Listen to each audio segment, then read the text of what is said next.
friends, welcome back to Conservation Stories. This is a podcast from the Sandhill Area Research Association that we love to call SARA. And speaking of SARAs, my friend Sarah Burnett is here with us today.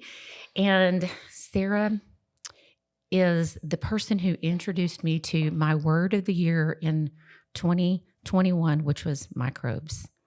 Microbes was my word of the year because of Sarah. Sarah, thanks for joining us. I appreciate it. Yeah, absolutely. Glad to be here today with my friends from SARA. Yes. There you go. Well, thank you very much. So we usually start out by, a little bit of history and that kind of stuff. And we're friends. I know a lot about you and your dad, who's just kind of an unsung hero of the world of farming. Would you give us, this is your the anniversary of Texas Earth, your company. Give us a little background. Tell us about your dad and your company. Yeah, absolutely. So Texas Earth Incorporated was created in 2004. So yes, this is our 20th anniversary year. And for those 20 years, our goal has been to heal the soils of the earth. That was my dad's mission, not only personal mission, but if you will, mission field. He definitely saw God's hand and blessing, if you will, all over that mission for him. It was his life's goal. He did not start Texas Earth until later in his career. His beginning was based in ruminant nutrition. He got his master's from Texas Tech in, I believe it was 1977, and went and ran the Panhandle Research Station and studied ruminant nutrition and kind of grew his knowledge in that area. But his master's thesis, he talked about the quality of the nutrition of the cattle and how that impacted their health. And so really kind of in a more obtuse approach, he understood the value of good quality feed and how that was created in the soil even, way early on.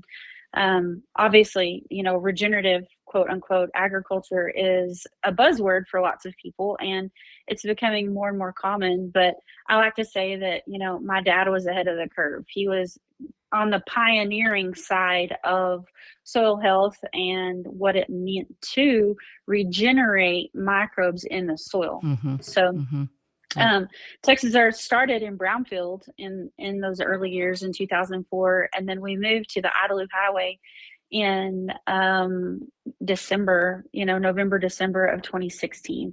So this is our seventh year, we're here 7.5 years at our Idlewild location. And then you lost your dad right around that Yes, time too. Yeah, that's right. So my dad passed away from NK T-cell lymphoma, which NK stands for natural killer, on November the 17th of 2016, which so happened to be the day that we got the keys for our new building. So unfortunately, he did not get to see what life was like as we were, in our new building, in our new location. But, our goal, has always been to create quality products that heal and restore, that are affordable for our customers. And we continue that mission, even after his passing.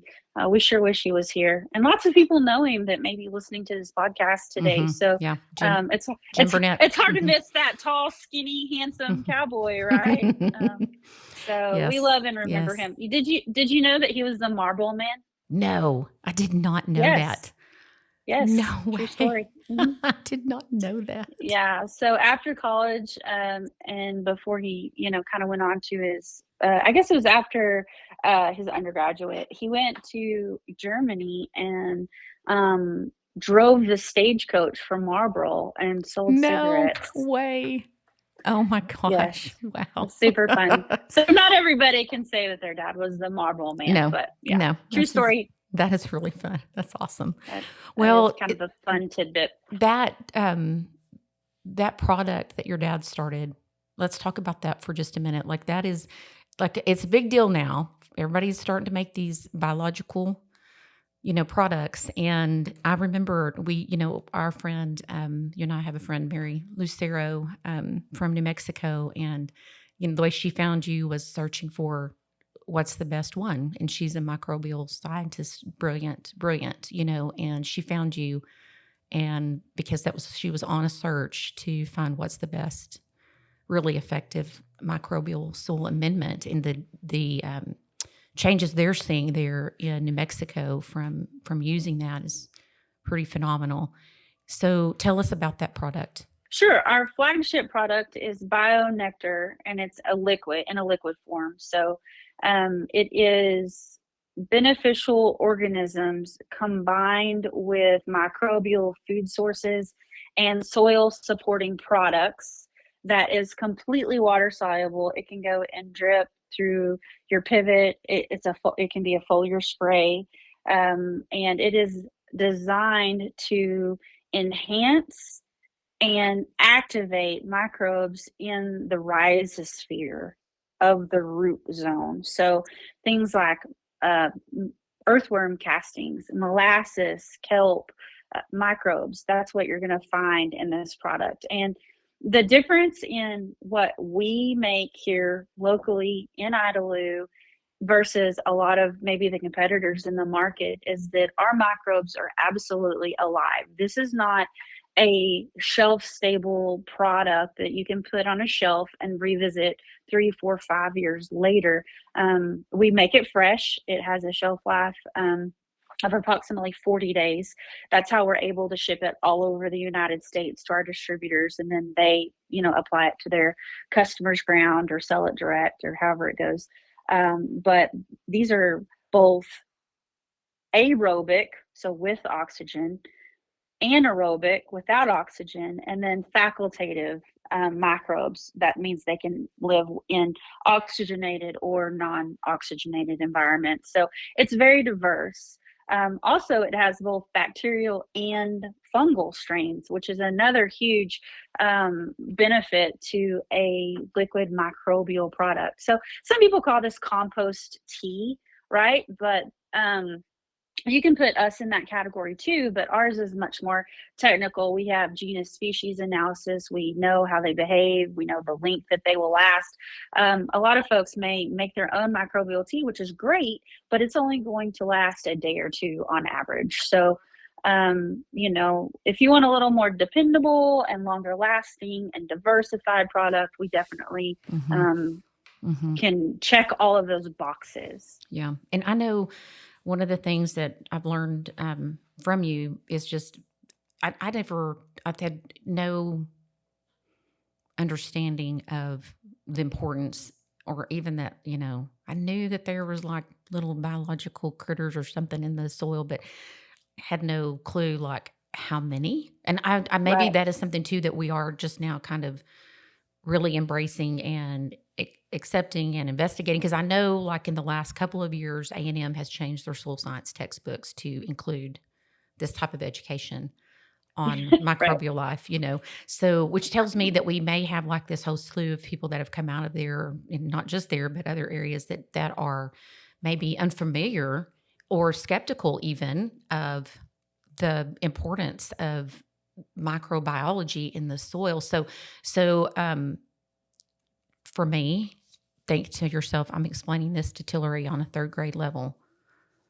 Give us a little lowdown on those microbes. How many do we estimate there are, and what they do, and why because they do a million different things. But yeah, I mean, so soil science in a broader term is the Wild West. It is more vast than the ocean and deeper than the sky, right?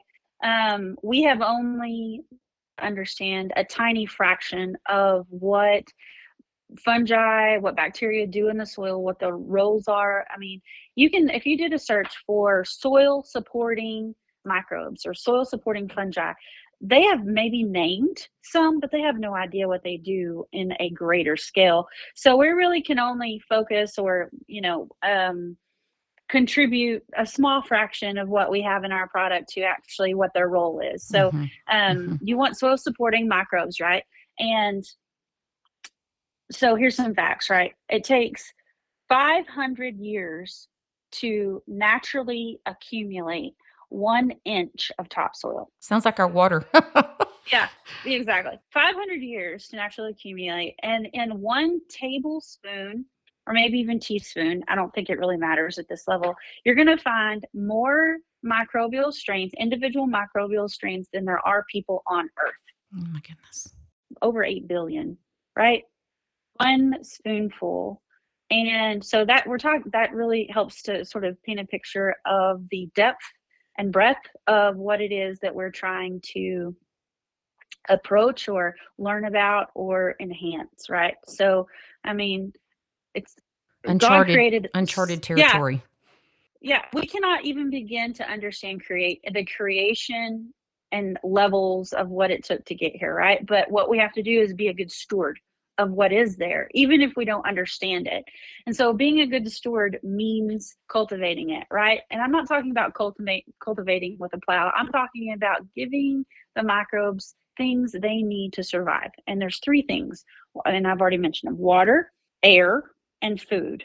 So if we're talking about the things that needs to have a healthy microbial population in soil, and then we look at our soils and our weather and our environment, like that's a pretty uphill battle for most people. Yeah, yeah. No, it's so true. And I think, now we're starting to understand the impact that some tillage, just the over tillage, I mean, and lack of, not keeping food in the soil for them by not having a root system there. I mean, it's interesting to me to see, and like we've discussed this in other podcasts, about how many people now do cover crop. You still see places where you don't, but so compared to 10 years ago, there's a lot more cover on the ground. But, I also hear a lot of people say, I can't do it, and so, I mean, I think it's still kind of controversial about how people feel about whether they can or cannot do that. But we do know that there needs to be food for the life that's there in the soil. So on average, the soils in our 4 million acre production zone have less than 1% organic matter. So we're not starting with a lot, and we have to work on building that up. So that is the introduction and stewarding of organic matter materials. And a great way to do that is with cover cropping. People will complain or debate, however you want to look at it. Oh, it steals water. It steals water. Well, okay. I mean, you can strip till other things into it, but what you are doing is adding organic matter. You're adding root exudates. You are adding carbon.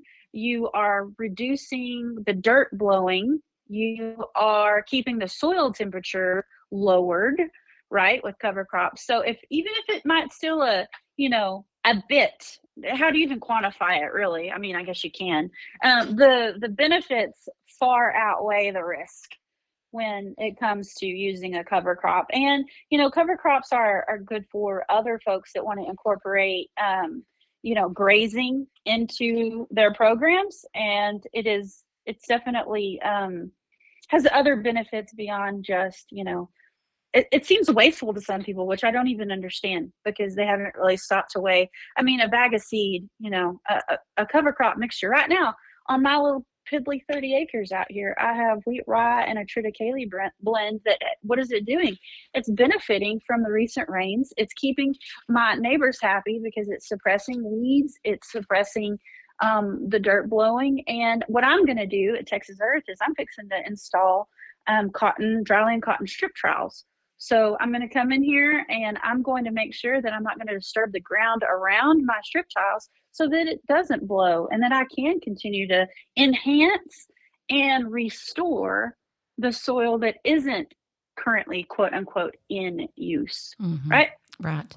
So, I mean, some people like a pretty plowed field. I mean, I love the smell of dirt, and I mean, it's beautiful, but it's not for everybody anymore. And I do not think that there is a right or wrong way. But when you talk about really deep tillage in high fungal strain areas, you are disrupting the pathways for communication, because that's what fungi do. They are the communicators. The bacteria are the heavy lifters. and do the manual labor, if you will. And the fungi are the communicators. They're the, the site managers that are talking and moving nutrients around and creating a community of communication. So, tillage does have, those side effects, but we don't have, our soils are not heavily fungal based. I mean, they're barely any. So, there is, some arguments to be had that you're really not disturbing that many colonies, and that breaking of the hard pan, and, Right. Yes. Right. you Mm-hmm. know, I Mm-hmm. think that there's arguments for both. You have to say, how does this impact my yield? Do I see less weeds using cover cropping? Are my microbial colonies flourishing because of? And then other people would say, well, how do I know? How do I Mm-hmm. know if my soil That's a good question. is Yeah. How do you know? yeah. Mm-hmm. So I can only speak for myself and our products. I have not done extensive research on anybody else's or any of that. So I can tell you that the folks in our area that have used BioNectar liquid year over year as part of a larger fertilization program have been able to reduce their amount of like fungicides that they need. They don't have as much, or cotton diseases, especially. They talk about that they were able to move off of some of these more technical seeds that have these protections in place that are already genetically in the seed. They may or may not have nematode pressure anymore. I am not making claims of any sort. I can tell you that our customers' experience have been a result of enhancing their soil health in conjunction with other programs, whether it be synthetic products or whether it be other natural products in a more organic type program. It is a journey. It's the microbe marathon, right? Mm-hmm. Right. We're Yeah. not gonna we're not Right. gonna fix things overnight. We're not gonna change, what happens with one product. And if somebody comes along and says, my product, you only need just mine, or you only need, you have to really think about, come on, what kind of sense does that make? There is not a silver bullet when it comes to soil health. Mm-hmm. Wow. And that's the thing I really admire about you is that, there's so many people that do make those claims, and I love that like let's stick to the facts. Let's do some legit testing on this. Let's figure out, let's see what's really happening and what's really helping. And I just think You know, yeah, that just lends to your credibility. the farmer A's experience is not going to be the same as farmer B's experience. So you have to take into account lots of other factors that are going on, and it could be residual things in the soil. It could be the soil type. I mean, it is not uncommon for, 120-acre pivot to have 2 or 3 different soil types in it, or even more, depending. And there's ways to find that out if people want to look. But yeah, we are all about a collective approach for the best soil vitality that we can help you find or get or achieve or work towards. We do have programs for conventional customers where we customize NPKs and blend them with beneficial microbes, and we're seeing fantastic results because our natural products are helping those synthetic Mm-hmm. products to work better. Yeah. So Yeah. this is not a black or white conversation. You do not have to live or die on the cross of soil microbes, right? It's soil health is a bigger general term. Mm-hmm. Yeah. Well, and that's, I think that's one of the things that we, have been really trying to do with the people that we have on this show is like to say the hardest place to find is the middle. I mean, it's so easy right now to just feel comfortable in living in a black and white world.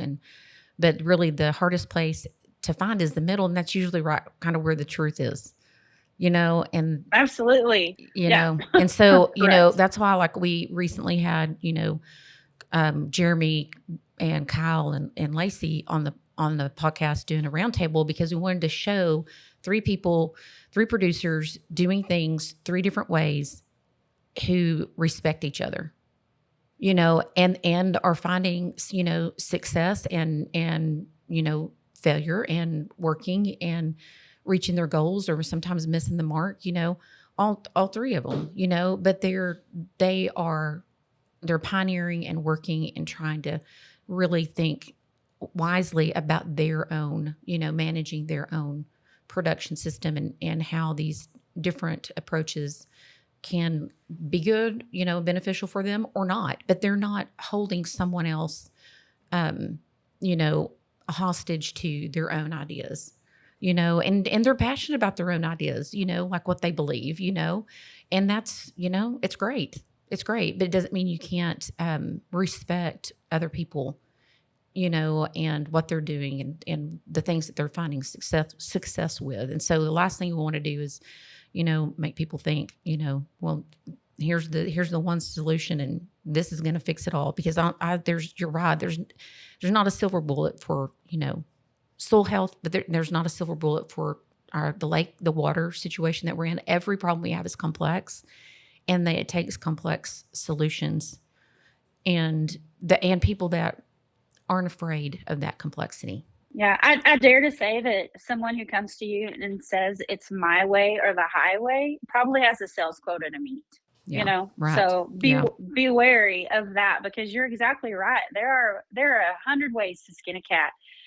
That's my thing. If you've heard, if you've been around long, I've said it 1,000 times, and it's true, because we can approach a problem in lots of different ways. It depends on the grower's equipment. It depends on their budget. It depends on their knowledge level or their desire to live somewhere close to the middle, or do we want to gravitate to the fringe of the things that are out there?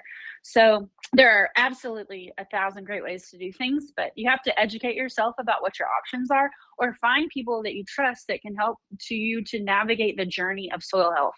And I can guarantee you it's not going to be somebody that has to meet a sales quota or doesn't have both synthetic and organic or natural options on their shelf to sell you. So that's something that we really pride ourselves in, is that, if we don't have it here, we can find it, and we can figure out how to incorporate it into your program. And all we want is for our customers to be successful and to educate themselves and move the needle towards improving soil health, because it's a collective needle. Our kids, grandkids, we all have to pay attention, because we have got to be able to produce food on the high plains for generations to come. And if we don't pay a little bit more attention to what's going on, we're going to have a hard time doing that. Well, that's really true. And, I know it's been easy, for the last, not necessarily the last several years, but, in previous couple of decades, to kind of think we don't have a problem, but now it's right here in front of our face. We've started this campaign. We're helping farmers our landowners to apply lakes into restoration programs. And we're calling that campaign "Tomorrow's Water is Your Legacy," because really we are the generation that's going to be remembered. We're very aware. There's no longer any question as to whether we're losing our water, and that it's not going to come back in any, rapid way. But we can't use that as an excuse not to do the things that we know can actually help. And it may not help us. We may be dead, but we have a responsibility to the future generations, and our legacy will be, you're the ones that knew. You're the ones that knew. So whether, those generations have water or they don't have water, our legacy is going to be highly connected to what that outcome is. Well, people may not see, ignore it because it's below the surface, out of sight, out of mind. But you can look at the actual animal species that used to be here that are no longer here, because we do not have the water to support their habitat, or the habitat has gone, just disappeared before our eyes. So even if the people that don't want to play like there's a water issue, the animals will tell you that there is. Right. Yeah. Yeah, exactly. Well, and I do think more and more people are are becoming aware and more people, are concerned, where in the past we might have, kind of blown it off. But I think that there are more people are concerned and, people do want to leave things for the next generation. I think it's just making sure that we're connecting those people to the opportunities to do that, the opportunities that are out there.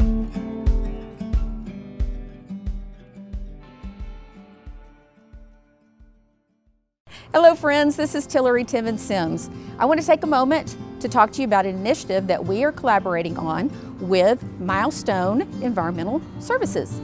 So Milestone made us aware of some proposed regulations that are before the Railroad Commission. So in Texas, the Railroad Commission, even though the name doesn't match, regulates the energy sector.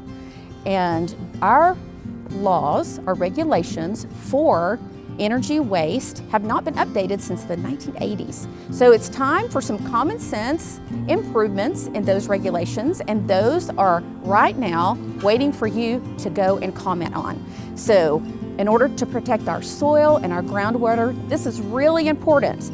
So if landowners have not negotiated a great surface agreement with the oil company, then they are open to having waste dumped on their land. So we really appreciate your efforts. So you can go to SARA-conservation.com. You can go to initiatives and click on that in the drop box that will come down. You'll want to click on energy waste disposal. It's going to be really clear and really simple.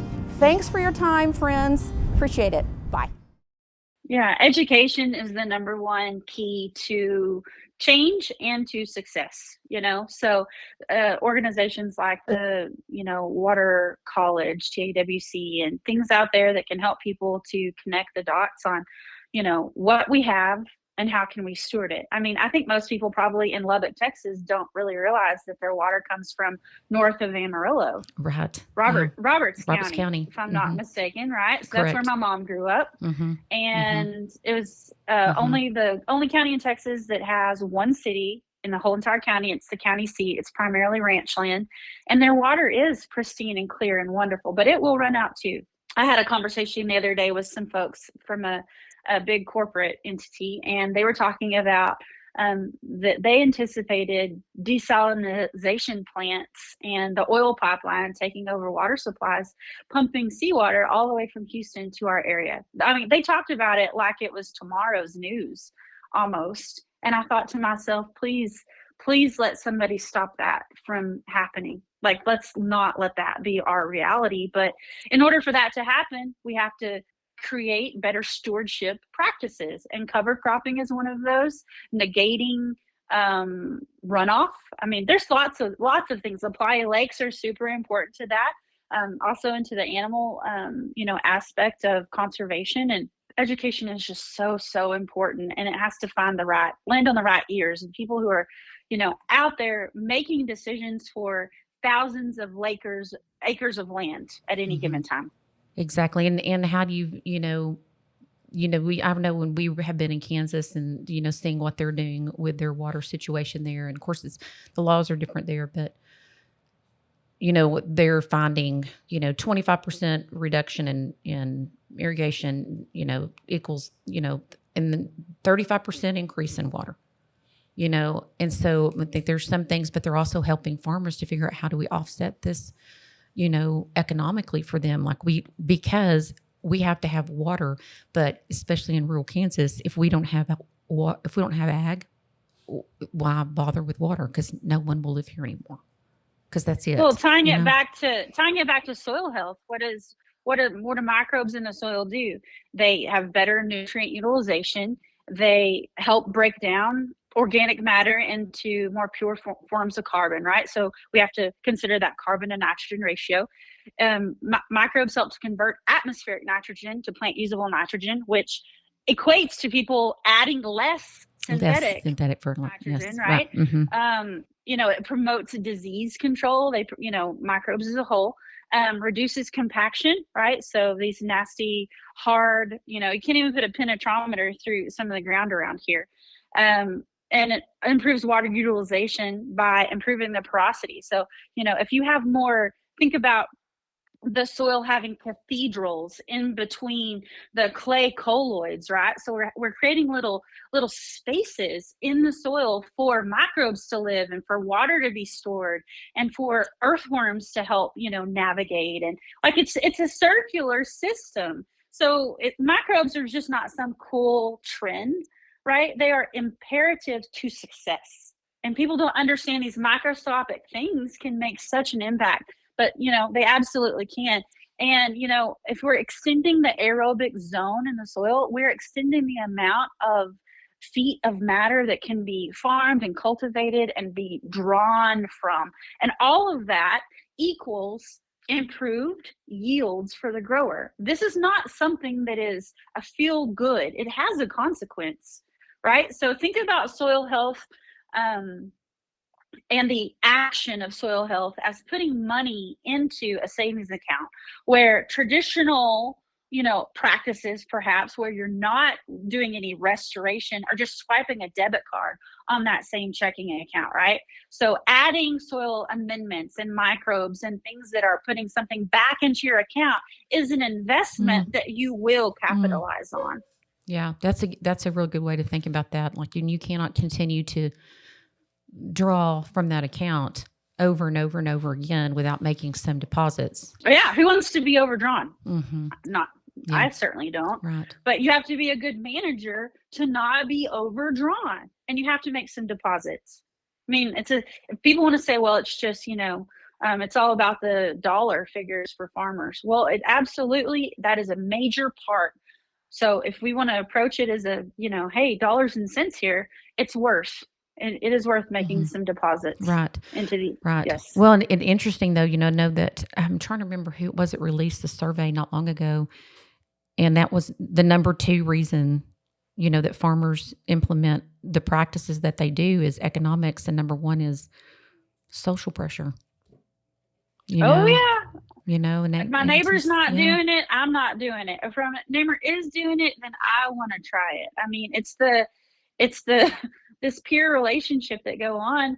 And then obviously economics, how much money are they able, what is their operating budget? And they're not even in control of that. A lot of times the banker down the street gets the final say, which, is a whole other podcast hour. Yes. Right. Right. But, exactly. Bless their hearts for how hard it is. I always go think about, the farmer buys it at retail, sells it at wholesale, and has to do all the work in between. Right. Right. Exactly. I don't know that we can change that system, but we need to take into account the struggle that is going on. That's the system that they live in. That's exactly right. Exactly right. And farm, commodity prices can go down and down and down. Input prices will never go down. Input prices are going to always go up, and they aren't paying wholesale for those input prices. They're paying retail for them. Well, and then all the extra things that go on top, the fluctuation of fuel and the exorbitantly expensive, equipment.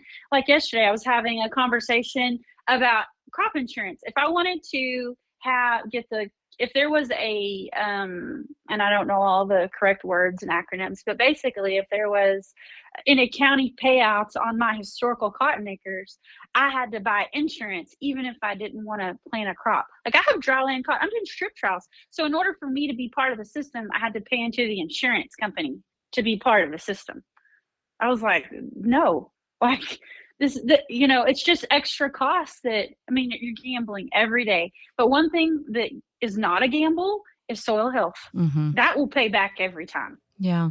Yeah. That's a great way to put that. It really is. That is one thing that is guaranteed, is that you definitely are going to reap when you sow there. Well, it's biblical. So, at the end of the day, for me, that's pretty much where the buck stops. Right. Right. And that's kind of when Jeremy, makes that point too about, the seeds that fell on the good soil. That's where the farmer was reaping, and what does that mean for me today? And what can I do to impact that? Well, let's switch just for a minute and talk about you got a grant. Yes, and correct. Mhm. and you got a grant that is really hard to get, and you got So it. they So so they they say. say. Everybody said, "This is really hard. This is really hard." Yeah. Yeah, Yeah. and but you got the grant, and not only did you get the first part of the grant, you got the second part of the grant, which is a commercialization, right? It's scaling up. Well, so yes, we were lucky enough, or fortunate enough, or blessed, however you want to phrase that, to receive the USDA Phase One SBIR grant for our research on a new product that was developed here at Texas Earth called BioFloof. And for your listeners, SBIR stands for Small Business Innovation Research. So really what it is designed to do is to target technology in small businesses that is being developed by small businesses and how it's applied into the market and what the potential impacts could be. So phase one is basically proof of concept. So we were able to take BioFloof and add it to several different farms in our geographical region and take all of these analysis and data points and turn it into, hey, did this work, or did this work well enough to move forward to writing for a phase two application? And yes, it did show positive impacts, and is worth pursuing this, second grant. And phase two is a commercialization grant. And what that means is, how are you going to scale up? Who are you targeting? What is your value proposition in the marketplace? And what do you see the impact being financially to you, your community, the end user, and on so down the line? There are lots of grants out there. I've learned so much that I didn't want to know. Yeah. It's really Yeah. mind numbing. And I know Yes. that you understand. It's just this whole big Yes. world of grants. Yes. But basically, we're just, being able to have some funding through the USDA that will help us to scale up and distribute the BioFloof product. And if you don't mind, I think it is important to your listeners to understand that the BioFloof is made from a fuzzy cotton seed meal. MEAL. I sound like a real hick because it sounds like Right. meal, the meal. But I laugh at that every Yes. time I have to Yes. spell it out. So basically, this byproduct of cotton production has generally been used in the feed industry, so cow cake, animal feed. And what we did was we took it, we inoculated it with beneficial microbes and trace minerals and pelletized it so that a grower could do several things with it on their ground. Number one, they're adding organic matter, which they don't have and can easily add in a really tangible way. They are adding soil moisture retention capabilities because fuzzy cottonseed meal has 328% water holding capacity, which far exceeds anything else that I have found. Yes. That is natural. Like, Right. we're talking a natural product, right? Not Right. synthetic. And so then you're inoculating your ground with beneficial microbes. So when water interacts with this product, the pellet begins to break up, the microbes are active, the trace minerals become microbial food, and it has this inherent, albeit small, NPK value that is inherent to the product. So it works on a lot of different levels, right? And it's a low use rate. And so it is kind of a new and creative way to channel a byproduct of the biggest crop produced in our area.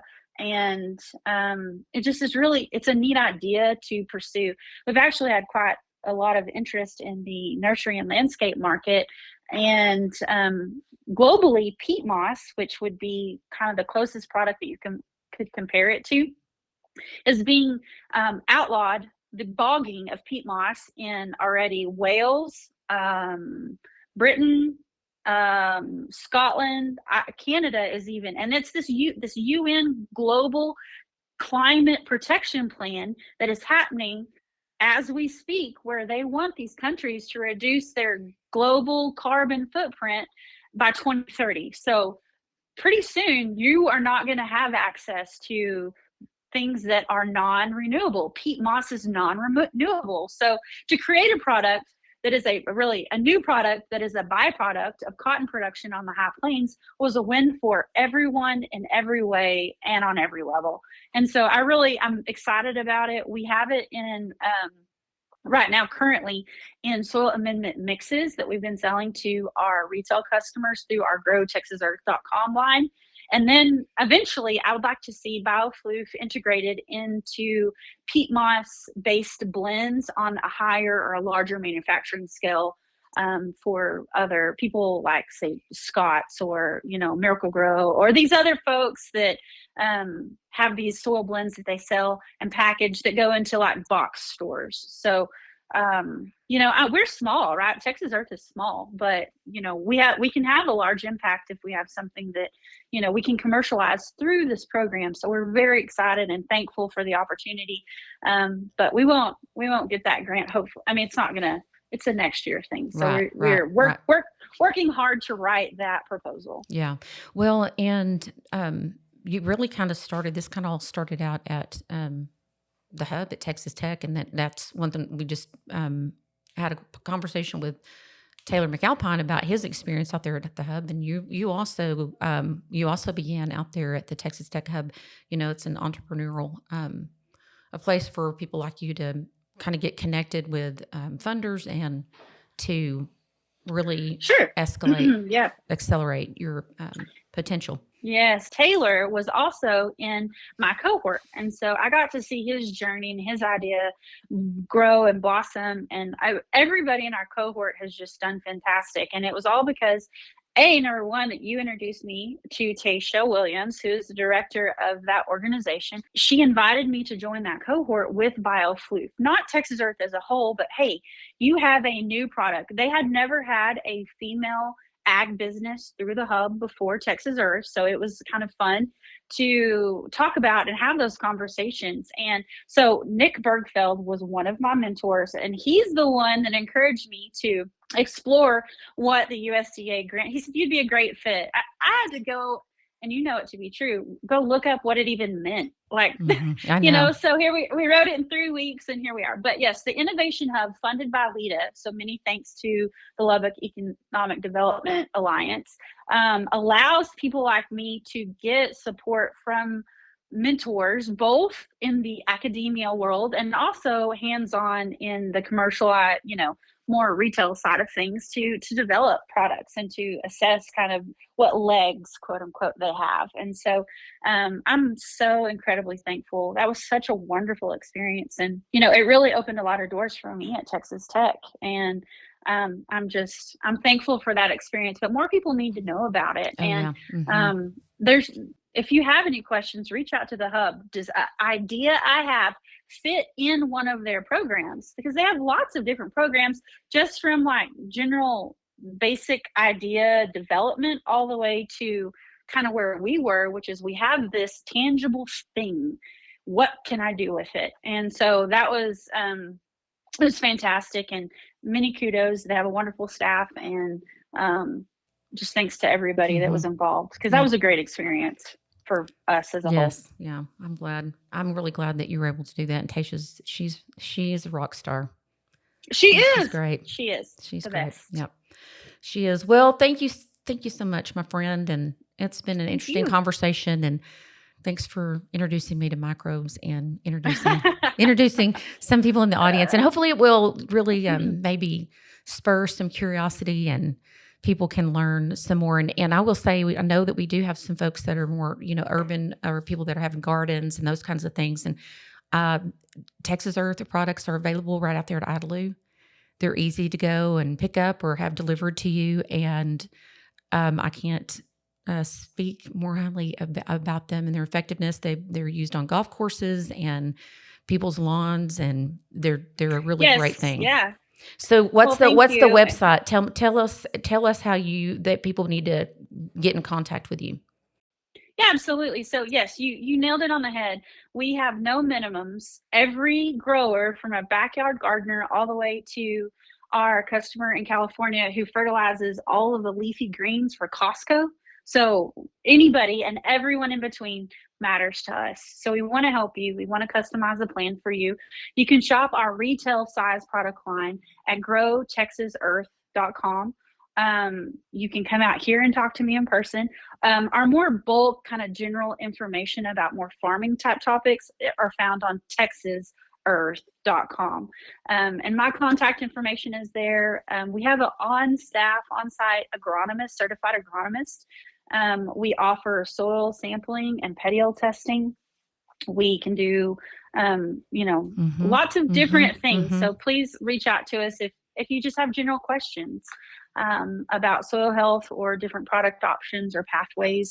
We help all kinds of customers, both conventional and organic, and from every size and shape and form. I'm excited. I'm going to go to San Diego in July, and we have 3 customers out there, 4 actually. One is a composter who inoculates his compost with our product. The second is a hops grower who sells locally to his breweries. The third is a 10-acre apple orchard who have just experienced wonderful couple of years. And then the last one I'm super pumped about is dragon fruit. We fertilize this dragon fruit. It's their succulents. So I don't know if it's a garden or how you want to quantify, but it's really neat. So that should tell you the variety of crops that we're able to help, because it is not crop specific or soil specific. It is about overall soil health. So happy to help educate, and thank you for the time, your time today and talking to me. And I hope it helps somebody out there. So please feel free to reach out. I do too. Thanks, friend. And thank you, listeners, for joining us again. I hope that you've learned a lot, and we'll join us again next time on Conservation Stories. See you soon.